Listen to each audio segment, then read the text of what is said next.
Welcome. This is Tom Harmer and Bob Brunson, and we are like July 16th, 2012, and we are having a discussion here on the history of Bob Brunson and Richard E. Harmer back in 1944, and their whole history together. We have Chick Harmer's journal, and we have some pictures here. I have Bob here with me, and we're going to start off by talking about all the different individuals here that are in this picture. And I will enlarge this picture so that it's a little bit easier to see. Here we go.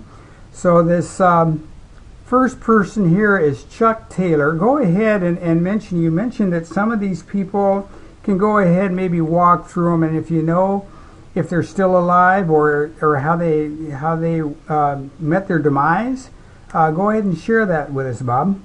Well, I'll do what I can. I think I'm the only one left at this point. I think Boyer and I were the last survivors. But across the top, it was Chuck Durbin. He was one of the last members to join the squadron in our training program. And the group was divided into two sections right around the 1st of January 1944. And Chuck Durbin was a part of the group that Sweet Kohlberg was the CO of. He was the executive officer of our squadron, and he was in command of the section that went aboard the Intrepid. Okay, so we got Chuck here. We want to try to wrap this little review up here in the next couple minutes. So, Okay. yeah, make a little brief one on each guy. Well, you have written down here who they were. This is Chuck Taylor. Kelly was with our group but couldn't fly off the carrier because he was ill when we qualified, and was sent to England and flew with the night fighters of the RAF. Mm. And wrote a book called The Wooden Wolf, a novel. And it was around night fighters in England. Kirby Rowland was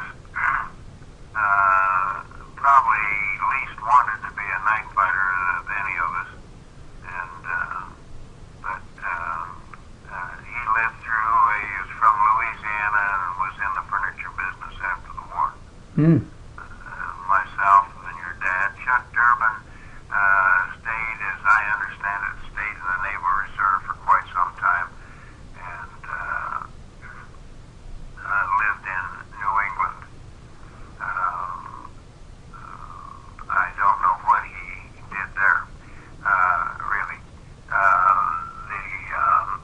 Von Sprecken was killed in a takeoff accident when I think his plane lost power or something on takeoff, and there was another plane right behind him that just chewed up his tail. Mm. And Smitty survived the war, went back out with the day fighter squadron, was on the ship when a kamikaze hit and was burned rather severely, but survived it. Bob Wag went out with the day squadron and was killed in action, or is missing in action. Sweet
No kidding.